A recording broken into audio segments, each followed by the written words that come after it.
well, go do it again. Exactly. Right? Like, this stuff works. This isn't like, get out of here, kick rocks. You got me all excited. I'm sorry. But like, that's one of my... You're listening to the Roofing Success Podcast, a show created to inspire roofing contractors to achieve optimal success in their roofing businesses. I'm the host, Jim Aline, the co-author of the books Internet Marketing for Roofing Contractors and The Best Known Roofer.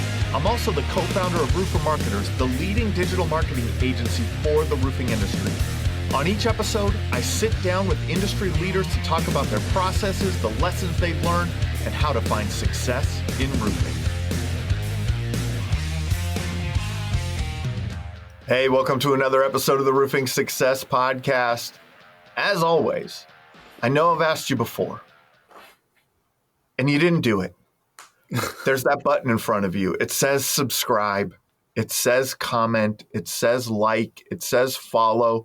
Just press one of them, right? Press the one that says leave a review and type some words in there. We would greatly, greatly appreciate that. Today, with my friend Brad Akers, Brad Grows Businesses. How you doing, man? Oh, I'm good. Happy to be here. Awesome, man. So, Brad, we've known each other for years. You were in the agency space doing digital marketing for roofers and contractors. But you've transitioned. You've transitioned to something that I feel fits your personality more from getting to know you over the years. I think it's like, it's more you, and you seem real happy. So I am. I'll leave the agency running to you. Yeah, that's right. We enjoy the agency running. So let's talk a little bit about, just kind of introduce yourself to the audience and a little bit about Brad Grows Businesses. Yeah. So Brad, roofing first before anything else. I started in distribution. I've owned a roofing company with a buddy, and then my marketing agency side hustle. Right after I left distribution, joined my buddy to run his roofing company with him, turned into my main thing. And then had a few crazy things, merged business, bought another agency and merged it with my own, and most recently just sold my agency. And it wasn't because of some like enterprise value thing. I didn't make a killing or anything. We did fine. But the reason I did was because I started working with a select few of my agency clients on more internal growth strategies. And once I started seeing the value of that and how successful they were able to be with it, I realized it was hard for me, at least, and hard for my clients to see me as both. So usually the managed services got the spotlight, which is what they originally came in for. And I decided, if I had to choose one, what would I choose? And it was the consulting all day. So I did that because I knew there was no shortage of agencies out there. And I did think that I was able to fill a unique need with some of what we're doing now. And that's BGB Enterprises. It's Brad Grows Businesses, but it's not just me. I have a team. So BGB Enterprise, I'm trying to move it towards that, but the hat and sign doesn't help. The brand, you still have the marketing in you, right? So one of the things you said there is that you made this choice, and that there's a lot of agencies out there that you'd compete against. But on the other side of that, what I think you've fallen into is that there's a lot of contractors that need help too, right? And so, what are some of, from the time you were working with them as an agency in the roofing company that you owned, when you were in distribution having conversations with contractors, and now into the consulting side of things, what do you feel like kind of some of the top challenges are, the most common challenges in roofing companies? So I think it's in distribution, one of the most difficult things that I saw. I'm going to go the thing that shined at each level, because I think it'll help put it all together. In distribution, the thing that shined was cash flow. So that became the most difficult thing. And it was because of job flow. Like they would stack 3 or 4 jobs in a week because they thought that's how it was always going to be from now on, because they got a wave of leads. The next week they only had 1. The next week they didn't have any. And then it took a while to collect insurance and all that. And cash flow just became an issue. And like I saw the Dun & Bradstreet scores. I saw your individual credit scores. I saw how much money you owed the suppliers. I knew how much money you owed other suppliers. Like, just a warning, your supplier, if you apply for a credit line, will find out everything. Yeah. So I know, like, it's tough.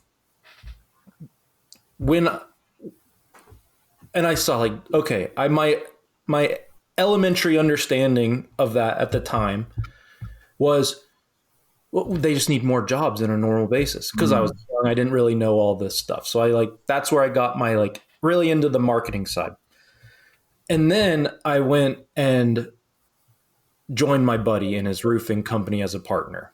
And I was like, ooh, I got it a little wrong. Now, you do need the leads and appointments, and that's a constant stress. Like, I hate talking about leads because I feel like it feels like a dirty word to me. It's like, right. But you do need the appointments. You do need the sales, and you do need to have consistency. We actually did a lot of repairs, and I have always believed repairs are a great thing to focus on if you can. If you can't, I get it. But if you can have a guy that is just your repair guy, and you know that he can go out and do a few jobs a day, it helps. And that was one of the ways we transitioned what he was doing to help him grow a lot more, because he had had the business before I joined. The biggest problem, though, in me being in the field, was running around all day. I couldn't do crap. I didn't have time to sit at my computer. I didn't feel like I had time to put estimates together. I didn't feel like I had time to even schedule the right appointments. And it's because we're so reactive, and we feel as though we're forced to be. And I fell in that trap.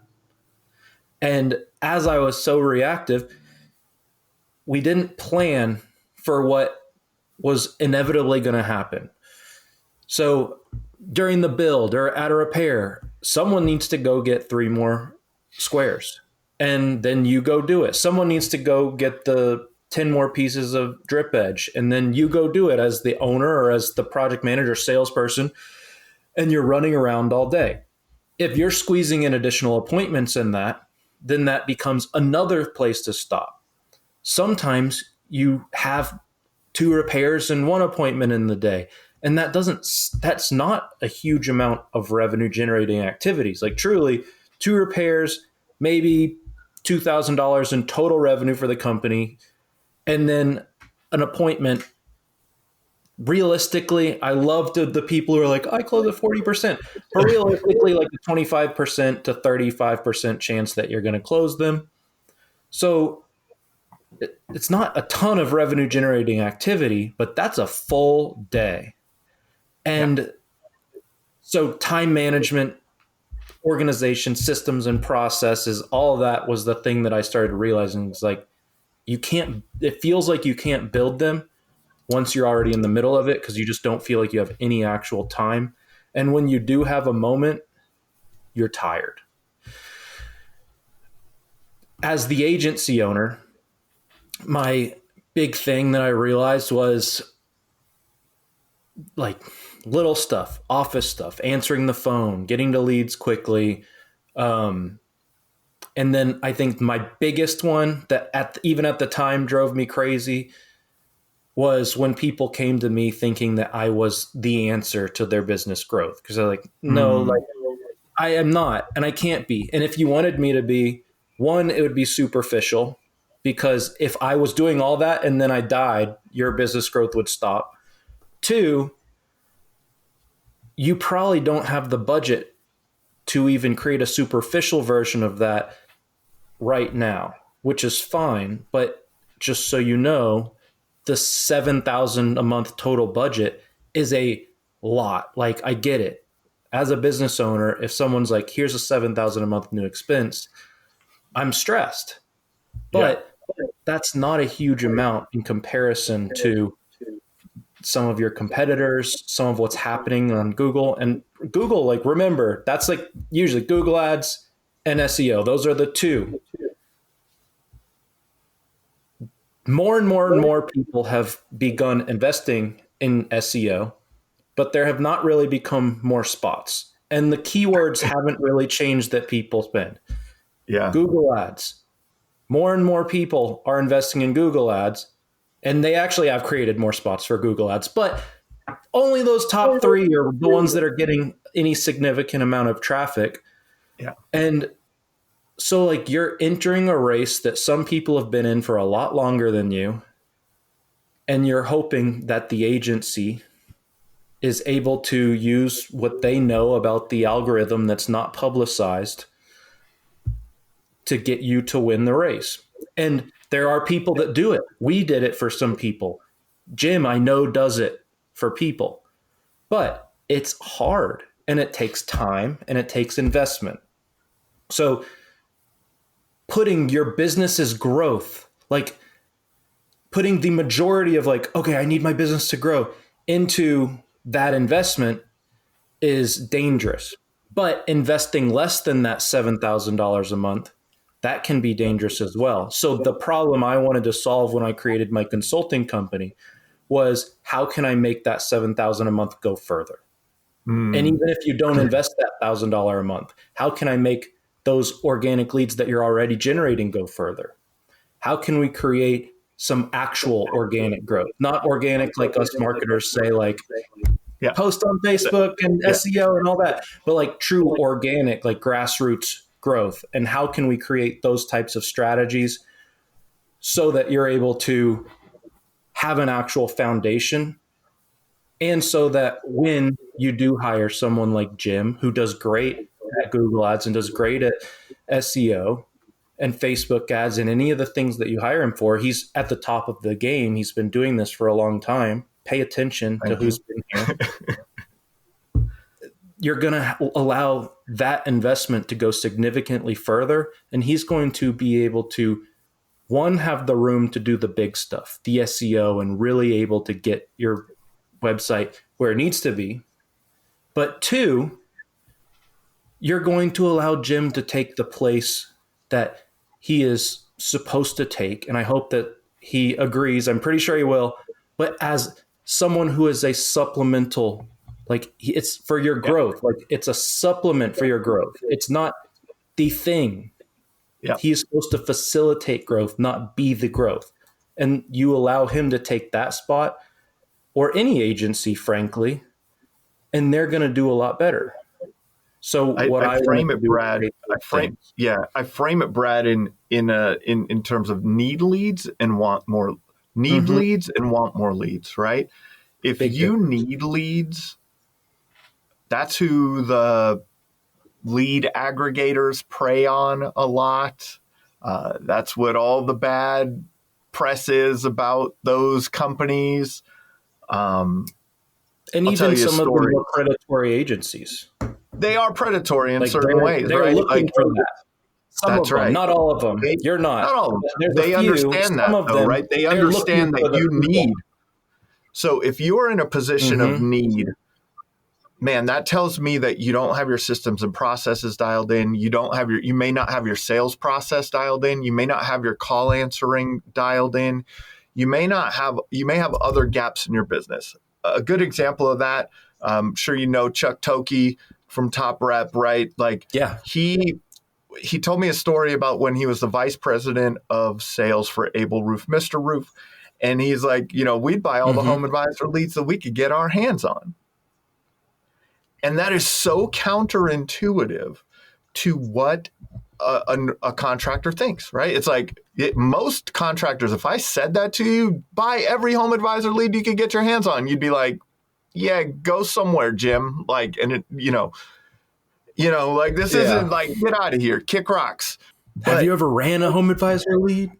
Right. But the way the systems and processes that they had in place from the time that lead arrived into their call center, right? The lead arrived in their call center to the amount of time that they spent on the phone with that person because they knew it was from a lead aggregator, to the way they set the appointment, to the way they dialed in the sales process and the conversation that they had in the sales process. The pieces of the puzzle were there to be able to take that lead, to take any lead from anywhere, anyone raising their hand, and they were willing to take that. The growth. I love it. And that's right. Another thing that's worth noting, and I don't train people on like the hand-to-hand combat of sales. Exactly. Yep. I don't really think I'm that great of a salesperson. I've read a lot of books on sales and I've taken a lot of sales calls. I don't feel like in practice I'm the best at all. But Chuck is among the best. And another great thing to mention is he has the process, he has the calling center, he has all that, and he recognizes the part that happens before the sale, and then he actually sells. Because home advisor leads, people are like, I don't want to have to bid against 3 other people. It's like, I get it, I do. Yeah. Like, you don't like, do I want other bids or not to compete with? Like, no, most of the time you'll say no. But also, if you do more than just try to like, hey, we'll work with your insurance company, or like all of that. Like, if you can actually sell, then that's not that terrible of a lead. And also when people call you from Google, like they're probably calling a couple people, not always, but oftentimes. Often. Yeah, often. So this is where I like to have this conversation. You give me your thoughts on it. It's like in a lot of these cases where it's like, I need leads. There's two metrics that I love: customer acquisition cost and long-term value of a customer, right? So those 2 metrics will tell you a lot. So first, the customer acquisition cost is going to give you information about the leads that you're generating.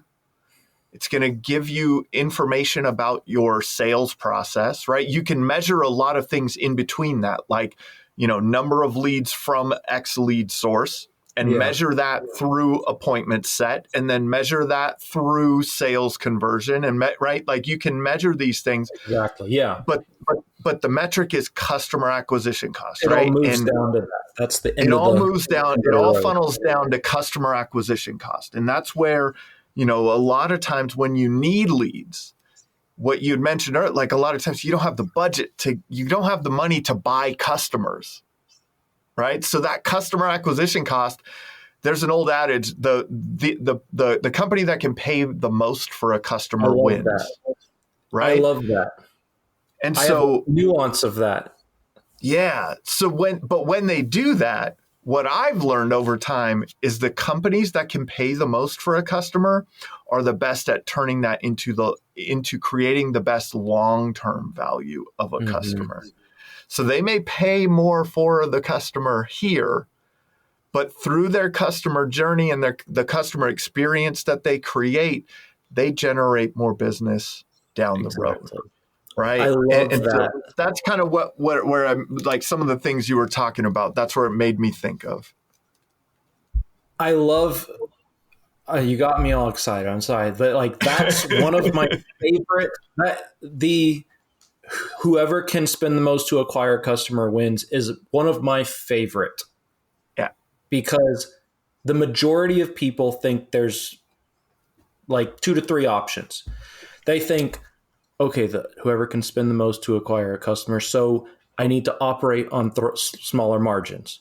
It's like, no, that would be, no one's going to, or I need to just get better at sales. Yes, that's part of it. That's part of it. Or I need to charge more. And while I love charging more, and I hope that you all are a premium priced service, there is a cap of a reasonable amount to charge. Yeah. So you really only have 2 levers that I would say are at all relevant if you're thinking about it within that concept. But exactly what you said is LTV. And it all can start back over. So we just said you go from lead source to lead to appointment ratio to closing ratio to cost per acquisition. What if you spend $1,000 to acquire this customer, but then you got 3 appointments out of them, and then you were able to throw those appointments back and then filter that all back through your same process. And then what if you were able to do it again, and then again, and then again?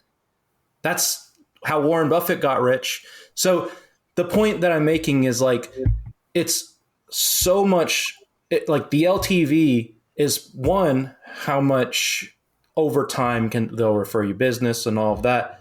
But you can do more than that. I think some of the most successful companies that you see spending a lot on advertising, they view a Google lead as like an insertion point into enemy territory, and they're going to take that neighborhood over. And that's the type of approach that, and I know, Jim, you do some of that stuff with your clients as well.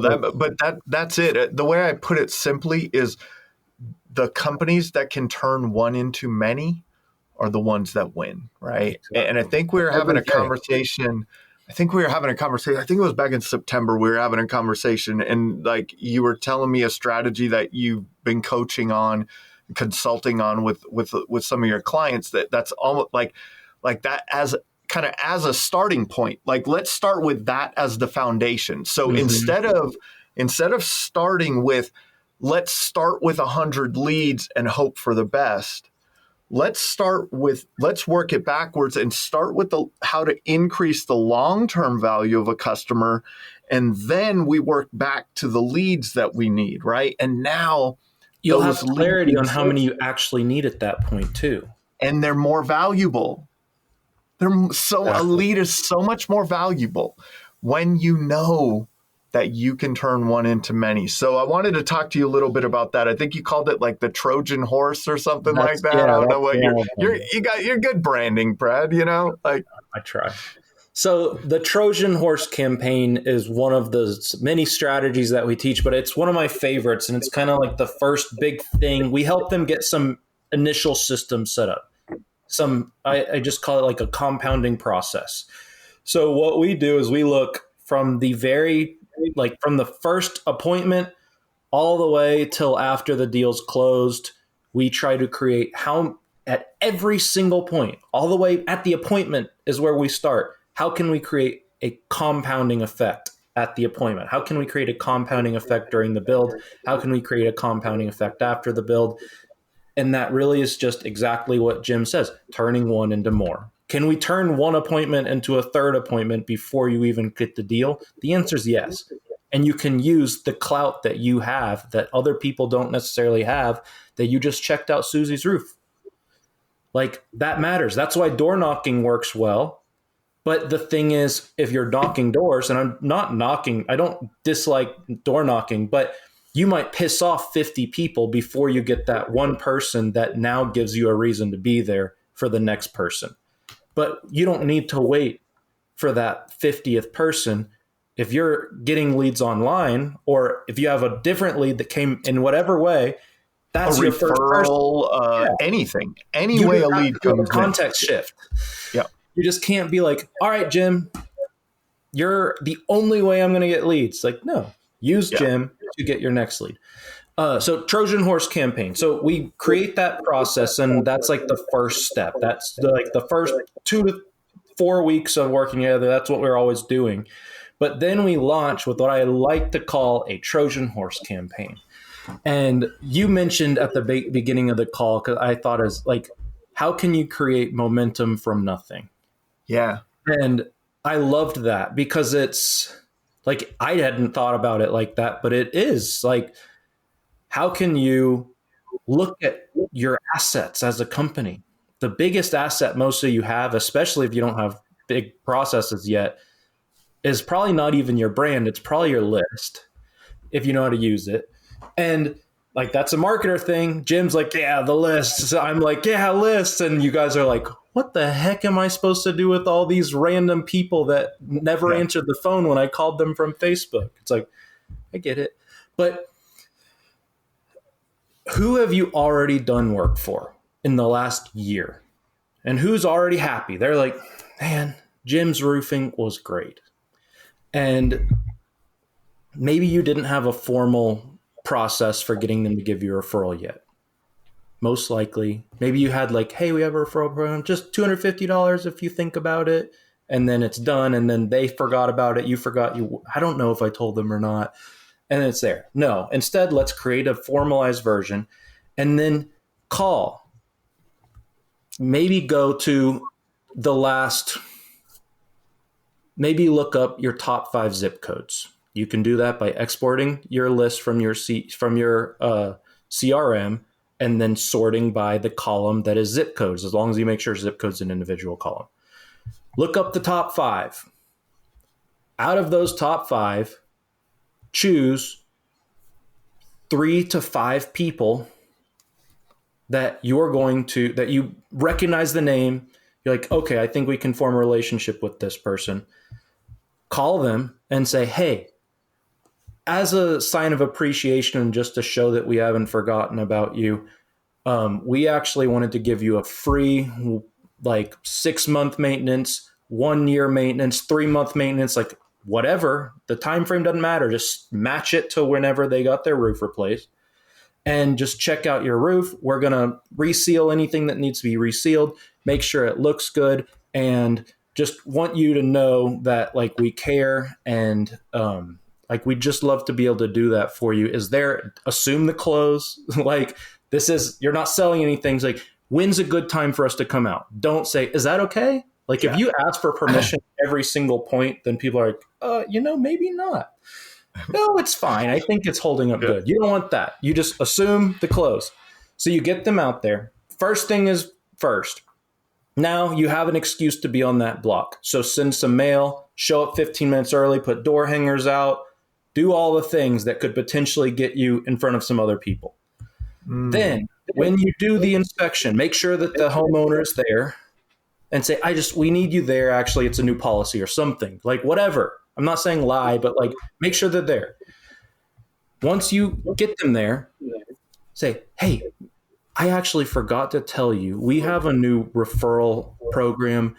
And maybe I mentioned like we did have like compensated people for some referrals in the past, but like we have a really cool program now. We could actually we actually pay $25 for every appointment and $200 for every one of those appointments that turns into a sale. Is that something like if you had a friend that needed a new roof, like would you be willing to, like would you think we're suggestible? Would you be interested in suggesting us? Once again, we're not asking, do you want to give us referrals? We're saying if the scenario came up, would you be willing to refer us? Like if someone asks you, hey, I need a roofer, would you say Jim's Roofing? Like, yeah, like, awesome. Cool. So in that case, like, can I walk you through the steps to get signed up for the referral program? They're like, yeah. Like, okay, cool. So I need to make sure the office knows to start tracking referrals for you. But all we need you to do is post about us on social media on your own page and tag our company. And if you do that, I'll let the office know, but could you just do it real quick? Just because there's another company name, there's another Jim's Roofing in Atlanta, and I don't want you to accidentally tag them. So I just want to make sure you get the right one. I'll take the picture for you. You could even say first, hey, let me take a picture of you in front of the roof. Like, would you mind if we post it on social media? Like, yeah, sure. Like, okay, hey, I'll send you this picture too, so you can just use it, so you don't have to like think of what to do. Yeah, just plan it. If you don't plan, then then they have a million times to say no. But if you plan the entire interaction, then and you can, because like you can predict the very standard way that this flow of conversation would go, because humans all work pretty much the same. So you have that conversation. They post about you on social media. You get inbound leads from them. After you finish the post-job inspection, you get them to sign up for your referral program. You get them to post about you on social media. Then you go see who took the door hanger off. You say, hey, give me 2 seconds. I'm going to run to the truck. I'll be right back. Go spot who took the door hanger off. As you come back, be like, hey, while I was out there, I put some door hangers just like right before I got here. As I was out there, I noticed this person, and this person, like actually they must be home. They already grabbed it. Do you know them? Yeah, I do. Okay, awesome. I'm going to go knock on their door. You don't need to like come with me or anything, but it's cool if I just tell them that I was over. Like if they ask you about me, you'd be willing to tell them that we're awesome. Yeah, of course. Okay, cool. Then you go knocked on this door. Hey, I was just with Susie over here. We did a roof. Maybe you remember we did a roof 6 months ago. We're doing a round of post-job inspections and just like making sure everything's good because we really care about our work and we care about the end product and we want to make sure it holds up. She actually mentioned that she knows you and she'd be willing to vouch for us if you want. Like, do you want us to give you an inspection? Because like it looks like you never got your roof replaced, and I know it was a good process for her. She actually just signed up for a referral program. Like she said she'd be willing to refer us. I might be able to get her some credit and maybe we'll figure something out, like whatever it is. And then you keep going. So I know that's long-winded, but the point is you have options. Like you just need to be creative. You need to not put your business or your growth or your lead flow or any of that in a box.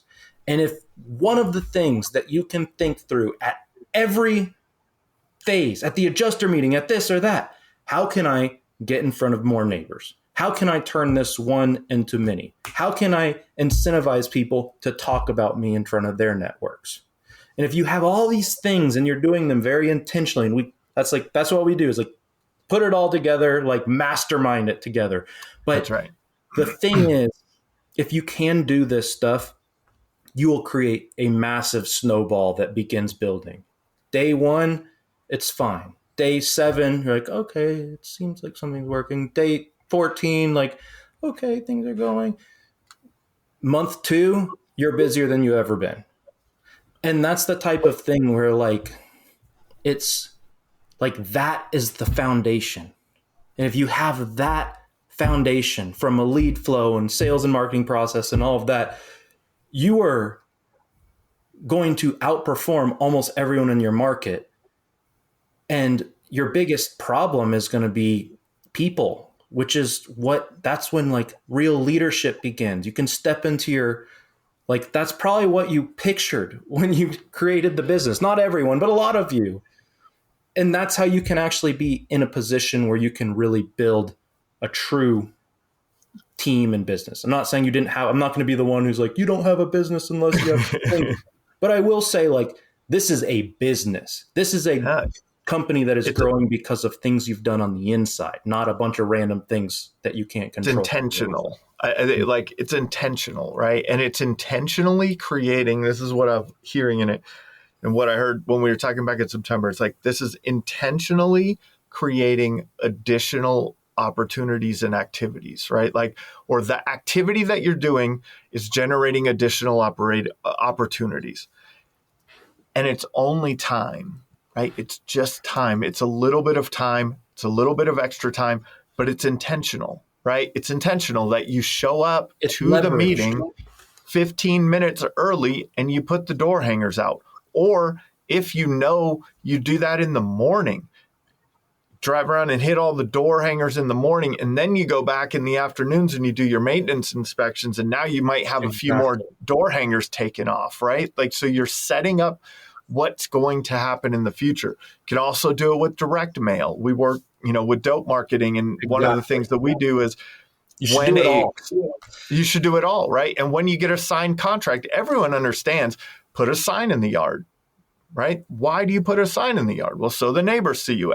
Everyone knows, knock the 6-pack or the 12-pack or the whatever you want to, like, knock doors around the neighborhood. These are standard practices in roofing sales. It's strange to me that we don't start with that a lot of times, right? Like, this is the core, this is the framework, this is what we're starting with. So I think this works in 2 ways. I got a couple of questions for you around it, but I think this works for a smaller company that's kind of trying to get some traction. Like, this is probably one of the most important things that they can do. But I think even for larger companies, that a strategy like this within their sales training helps that rep get moving quicker. When the right? reps become the individual, like as you grow and as you get bigger, your reps in their own pipeline becomes them. Like you're not necessarily looking at simply the business's pipeline. You're looking at the business's pipeline and the reps pipeline as well. And this is how you can create that compounding effect, the one to many, not just as a company, but at the individual level. And I just was doing a training with my clients, and I compared it to the S&P 500 because I just think it's a great example. You put $20 in the S&P 500. And for those that are not familiar, it's a group of 500 businesses that seem to kind of dictate the way the economy is going. So it's how it's like pretty much the thing to invest in if you want a stable investment outside like 401ks and stuff. But you put $20 in there, but you can't put $40 in there. You can't double that as an individual because instead of dollars, we're talking about energy and time. So you don't have a way to go from $20 to $40. You have a cap of what you put in is what in the internet, like of what you put in. Yeah. Now only this $20 will start compounding interest, or if we're talking about this, results on previous results, only that $20. Now, if you have a bunch of sales reps, they can each put $20 in. So you have a bigger pot, but you have to have a vehicle for that to actually happen, because otherwise there will be no correlation. So that's, I guess, like I like to look at it like that because it's like you can bring individuals into this. It's harder. Change management is hard. The newer companies are easier because they don't have anything to undo. I mean, they have some habits, but they don't have processes that are already established. It's harder for the bigger companies. And it's a more difficult starting point because it's like, okay, this thing that was a really low cost thing for these small businesses, I have to add this in and wait for it to work. Like that all of a sudden becomes a little more difficult. Sending direct mail around every job when you're doing 5 jobs a month is really different than sending direct mail around every job when you're doing 50 jobs a month. That's right. But so it's better to start early, but the same stuff works. It still works, but you're going to have to wait a little longer before you don't get that luxury of like, okay, I'm only spending as I'm bringing in. I'm only spending as I'm bringing in. So it's just 2 different scenarios. And putting that time in, especially early on or as an earlier rep, on a rep that's starting out, like the time is what you have at that point, right? Like that's what you do have more time. Now, we did talk about the running around and going to pick up things from here and there, and like that starts to consume your time as you get busy. Planning though is what that was my revelation. I think a lot of that's poor planning. People wait way too long to hire a project manager, for instance. Yes. People go hire a salesperson before they hire a project manager. It's like, no, I know you like being on the job. Like, I love that for you. But like, no, you got to run the business. Like, unless you just are okay with staying. But if you as the owner are on every job site, like, I know you can sell that as a good thing, but it's really going to be a challenge. So that's a project manager, it's so key. A growth constraint. Yeah. And a project manager, like, you don't have to, I'm not saying that you should, I like salaries. Perfect. Like for sales reps, for project managers, like I prefer salaries. And then like, obviously you still want commission and upside that you can create if things go well. But even if you aren't ready for a salary, which is okay, that's okay. $300 a job for the project manager or $250. And then you think, how much is my time worth? Because otherwise I'm spending 8 hours. Is my time worth is 8 hours worth $300 running around like crazy on this job? Probably not. As the owner, I hope that very quickly it can be worth more than that. And then you can move on and you can continue generating new opportunities. And that's like an example, the scarcity mindset that comes with feeling like you need to schedule an appointment that afternoon. Like, you just don't, like, they'll wait. They like, and if someone's like unreasonable, flag. Like, it's like it happens. Like, we've all dealt with crazy homeowners. That's, Yeah. if someone's like, I need you to come out this afternoon, it's like, is there a brand new hole in your roof, or did you just decide that it's important and a priority to you all of a sudden, and then you need it to be a priority to everyone else? Because that's not right. how I can work. So, like, you just got to think through those things, but it's planning. And like, that's kind of like, we want to be proactive in everything. You saw when I talked about the Trojan horse campaign, like, I've thought about it all. I've thought about the strategy, and then I've talked about the way the conversation goes. And then I thought about the order of the conversation, because if you do this in the wrong order, like, and you need to bring that level of detail and thought into your business. And if you can't, then like, hire someone that can, like, bring someone on. I'm not saying you have to bring me, but like, practice. It's practice. Yeah. I didn't just think like this immediately. Like, it took learning and lessons and consultants that I hired and stuff like that. But it just takes practice, but it's necessary if you want to grow, because early on, like, if you put the wrong habits within your business, like, it's hard. And if you grow on an unsturdy foundation, going back and trying to create a foundation under a house, like, that's a good visual. Is that even possible? Yes. There's concrete levelers. There's people who lift houses and all of that, but that's expensive. And we're dealing money and time. Those are your two biggest. It's easy to build the habits sooner. I really do think that, I mean, I know a lot of great companies and a lot of reps that the ones that are committed to the activities. So as a business owner, the one that are, if you're committed to doing anything, you have to every day, all day, to get to that next job, get to that next referral, get to that next paycheck, get to that next. My goodness, it's amazing what happens. If you're a sales rep and it's like, I'm like, hey, look, I have a friend of mine in the agency world, and he built his agency cold calling. And the way he did it was 3 appointments a day, or 3, he called them move forward conversations, 3 move forward conversations a day. So he picked up the phone at, 9 a.m. or whatever and started dialing until he had 3 move forward conversations. Once he had 3 move forward conversations, then he was allowed to do the rest of his day. Right? And some days that took a half an hour, and some days that took all day. Yeah. But he was not allowed. His mindset, right, was he is not allowed to move from this chair, right? Like, until I get my 3 sales moving forward activities, right? That a sale is moving forward, that I got a referral, I put some door hangers out, I asked for a referral, I went and did an inspection, I did, like, all of these things, everything moving your business forward, but saying, look, the day's not over until I do these. Then I take care of the rest of the stuff. And I know that's challenging, but he was very committed to, this is the way we do it. And his agency grew like crazy. It's not supposed to be easy.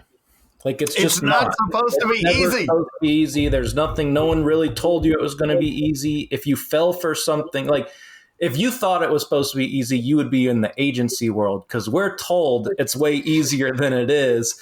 As a roofing companies, like, it's so easy, you can do it. Like, you knew it was hard at the beginning.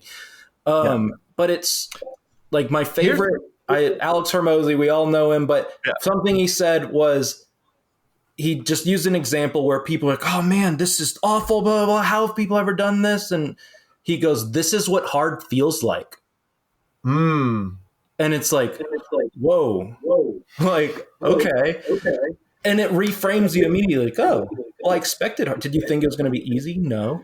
You think it was going to be hard? Yes. Well, this is what it feels like. So push.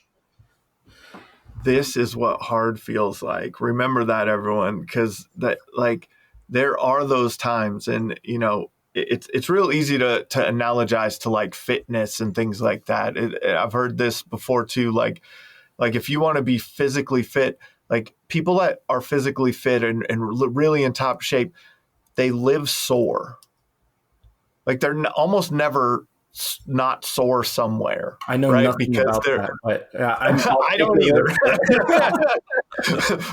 We're not those. Yeah. But for people, I've talked to like people that are, professional fitness people, bodybuilders, and, like they're always sore because they're constantly working and putting effort in. And that's their feedback loop that like, like I'm doing something, right? So if it's hard, like that's a feedback loop. Yeah. This is hard, man. Like, this is hard. My goodness. I went out and I did what Brad said. And I did, I called all my old people, my old jobs. And, 3 of them let me on the roof today. And I hung the door hangers and not one person took that door hanger off the door. So now I didn't know what to say. Like, oh man, well, go do it again. Exactly. Right. Like, this stuff works. It's just people. This is what I wrote this down. I know that a lot of people are listening. So what I have is just a bunch of tally marks on a piece of paper and then a little squiggly to say it's still going. People get really obsessed with this activity, whatever this is. They just focus on one. It didn't work. It sucked. But that's not how you need to think.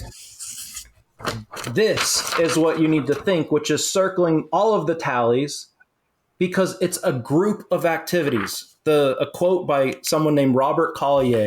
It's my favorite quote, and it says, "Success is the sum of small efforts repeated day in and day out." Not the sum of small efforts, not the individual effort. And you just have to remember that. It just keeps going. You keep pushing. It keeps going. John Cenac and I just did a podcast recently, and we talked about that. Another way business is infinite. Right? There's no beginning and end and start and stop, and like it's infinite. And if you continue to put the work in and learn, everyone is on their own path. Whether you're a sales rep or you're a business owner or whatever your role is in the company, if you're a production manager, everyone's path is a little different, and we shouldn't measure our paths against someone that we see, because we don't know the path that they've walked, right? It's been, another rep in your company maybe there's a guy in Minnesota here from Built Strong that did $18 million in sales this year, right? What people don't know about him is that he's lived in that community his whole life.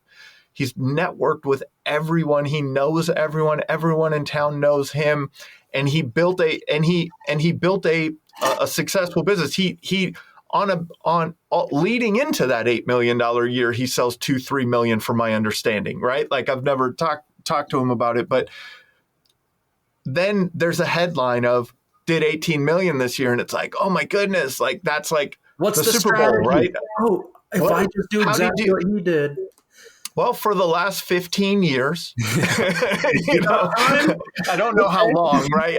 I don't know how long. It's a great example. Thank you. Yeah. But it's for the last X amount of time. This person has just been making connections and learning and talking to people and doing it over and over and over again, right?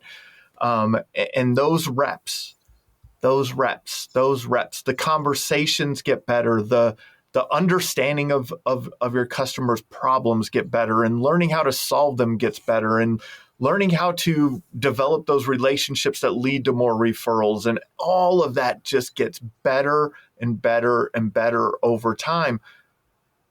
You got to do the work, though. You got to do the work. There's no avoiding it. There's no avoiding the work. Awesome, Brad, man. Thanks for your time today. Brad Grows Businesses. What's the new company name or the rebrand? It's always been the LLC, but I'm just going to be talking with the LLC, BGB Enterprises. BGB Enterprises. Yeah, same company, though. Awesome, man. This has been another episode of the Roofing Success Podcast. If you would like to generate more revenue through your digital marketing efforts, please visit roofermarketers.com to get a copy of the book, The Best Known Roofer.